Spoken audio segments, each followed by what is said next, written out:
thank the organizers to provide me this opportunity. So, in the next 10 minutes, what we can see is what is the impact of anemia on cancer, what are the causes of anemia in cancer. So, whether transfusion is better or erythropoietin is better. So, if at all, if you're using erythropoietin, what are the guidelines we have? And iron supplementation with or without erythropoietin, what are the guidelines? So, we all know, in any cancer, fatigue is the most common symptom which we do not address, and anemia is one of the reversible causes of fatigue. And if we can correct it, it improves quality of life. So, this is a randomized controlled trial of head and neck cancer of patients on radiotherapy, where those patients who had a higher hemoglobin had better survival, and who had low hemoglobin had a worse survival. So, not that low hemoglobin causes more mortality, it may be the other way around. Those patients who have higher mortality may have low hemoglobin. So, whether correcting this low hemoglobin improves survival is not known, but it definitely improves quality of life by correcting fatigue. So this is a large prospective observational study of around 888 patients who were treatment naive.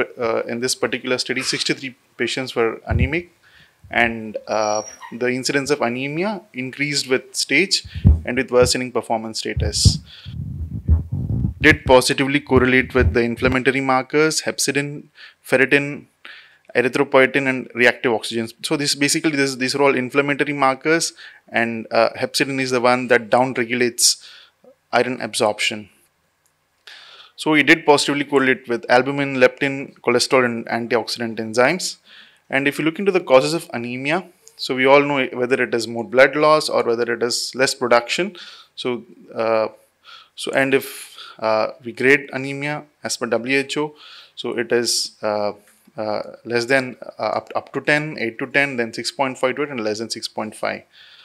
So, if we look into why anemia causes cancer, it can be direct effect of neoplasm, or it may be due to the products of neoplasms, or it may be due to effects of cancer treatment. So, direct effects may be because of bleed or impaired absorption or bone marrow replacement, and due to products of neoplasms, maybe amyloid, autoimmune or inflammation, or maybe treatment induced, maybe chemotherapy induced dose dependent myelosuppression, or whether it is MDS or autoimmune etiology, or maybe radiotherapy induced. So, why should we correct anemia? Of course, improvement in quality of life, but the initial thought process was if we can correct anemia, more oxygen delivery, greater radiation-induced cytotoxicity, and chemotherapy-induced cytotoxicity. If we can compare and contrast blood transfusion versus erythropoietin stimulating agents, so if you look at blood transfusion, it has a rapid correction, but it has a risk of infection, transfusion reactions, volume overload, and iron overload. If you use erythropoietin, there is a higher risk of thrombosis, and there is some evidence that it can cause reduced survival, and of course the cost-benefit ratio matters. So if you look into erythropoietin stimulating agents, so erythropoietin is produced in kidneys in response to hypoxia, and it causes maturation of myeloid stem cells into proerythroblasts. So the way erythropoietin evolved, initially it got its usage in chronic kidney disease patients, and later on it came into chemotherapy-induced anemia. So, and then when it was used, studies showed that it had inferior cancer-related outcomes, and then it again went back, and then again came back with a different label. So, there are multiple trials, contradicting studies. So, this is a Cochrane systemic review of erythropoietin trials. So, we did have 91 trials with 20,000 odd participants. And what all conclusions which we had was, yes, it does reduce RBC transfusions around 5 versus 20%, some 15% reduction in transfusion requirement. It did have an increased risk of thromboembolism. It improved quality of life, but there was some evidence that it increased mortality. So those studies where the target hemoglobin was more than 12, these are the patients who had increased mortality, and it have an increased risk of hypertension.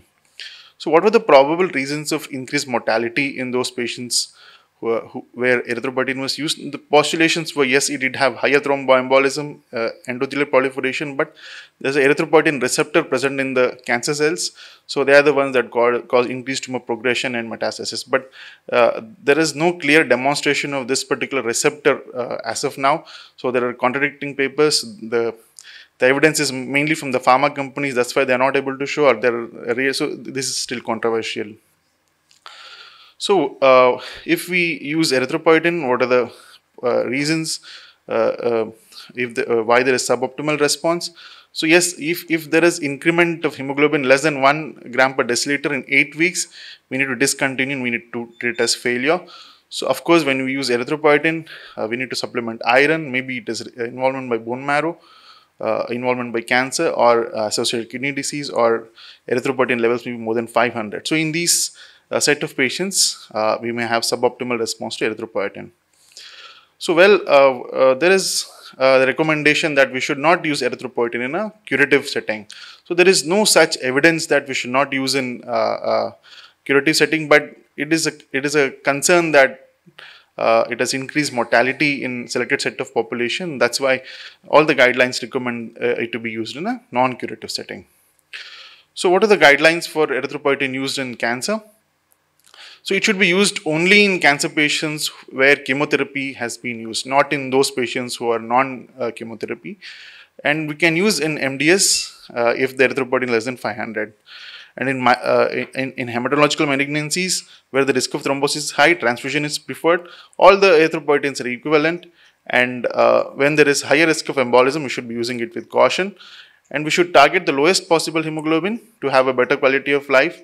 And erythropoietin level should be started, erythropoietin should be started when hemoglobin less than 10. And if the increment is less, then we should discontinue. And we should assess iron status, and we should be using it only in non-curative malignancies. So we have erythropoietin, darbepoetin, and these are the dose schedules which we have. We can use once weekly, 2 weekly, even 3 weekly schedules are there. And darbepoetin is a recombinant product where there's a longer T-half and theoretically lesser erythropoietin receptor activity. And the clinical evidence for darbepoetin is there's a double-blind trial where around 300 odd patients were there, and that it did reduce transfusion requirement. There was good hemoglobin response and improved quality of life. So these are the schedules that we have for darbepoetin. And to assess iron, we have transferrin saturation, we have ferritin, and when erythropoietin is used, it increases iron requirements. So the guidelines for iron deficiency, the type of iron deficiency we have is absolute and functional. Absolute is where there is actual iron deficiency, and functional is there are iron stores, but it is not mobilized for heme production. And what to use? There are multiple trials with contradicting results, and there are 3 meta-analyses for that.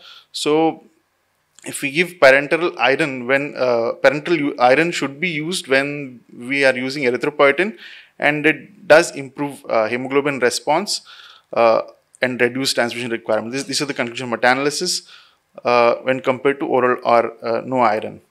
So guidelines of iron supplementation basically are if there is absolute iron deficiency without erythropoietin, then both oral and IV iron both are equivalent. And if there is absolute iron deficiency with erythropoietin usage, then in those patients who are oral iron intolerant or unresponsive, in them we should consider IV iron. And if there is functional iron deficiency with erythropoietin usage, then we should consider IV iron. So to summarize, correcting anemia improves quality of life. Hematological malignancies, we prefer transfusion, and blood transfusion causes rapid reversal of symptoms. And erythropoietin has a concern of disease progression provided we have a target of hemoglobin more than 12. So not to be used in curative malignancies. Only when chemo is used, we should use, not in those patients who are not using chemotherapy, and use when hemoglobin is less and target the hemoglobin less than 12. And use iron supplementation, especially IV if there is functional iron deficiency. Thank you.